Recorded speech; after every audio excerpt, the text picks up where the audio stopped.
আসসালামু আলাইকুম ছোট ফুপি, আমরা আমাদের কোরবানির গরু কিনছি, আসো দেখি। ওয়ালাইকুম আসসালাম আম্মু। তোমরা গরু কিনেছো? তোমার কাছে কেমন লেগেছে সুমেরা গরু? আমার কাছে অনেক ভালো লাগছে, তোমার কাছে কেমন লাগছে? এই যে এটাও তোমরা কিনেছো?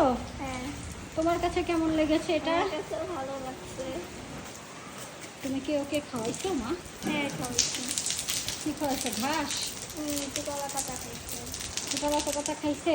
হুম। কুরবানি শব্দের অর্থ হচ্ছে নিকটবর্তী হওয়া।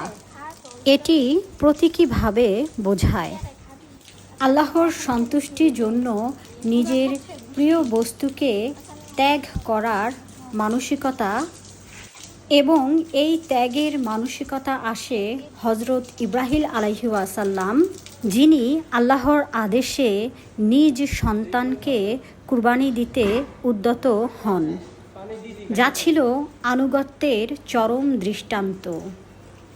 কুরবানি শুধু একটি ধর্মীয় আচার নয়, এটি মুসলিম জীবনে ঈমান, তাকওয়া, ভ্রাতৃত্ববোধ ও সামাজিক দায়িত্ববোধের এক অনবদ্য বহিঃপ্রকাশ। লাল গরু তোমার পছন্দ? প্রতিটি মুসলমানের উচিত কোরবানির এই মূল দর্শনকে হৃদয়ে ধারণ করে আল্লাহর সন্তুষ্টির পথে চলা।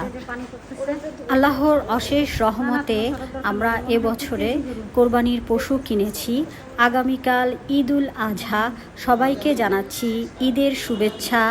ঈদ মোবারক।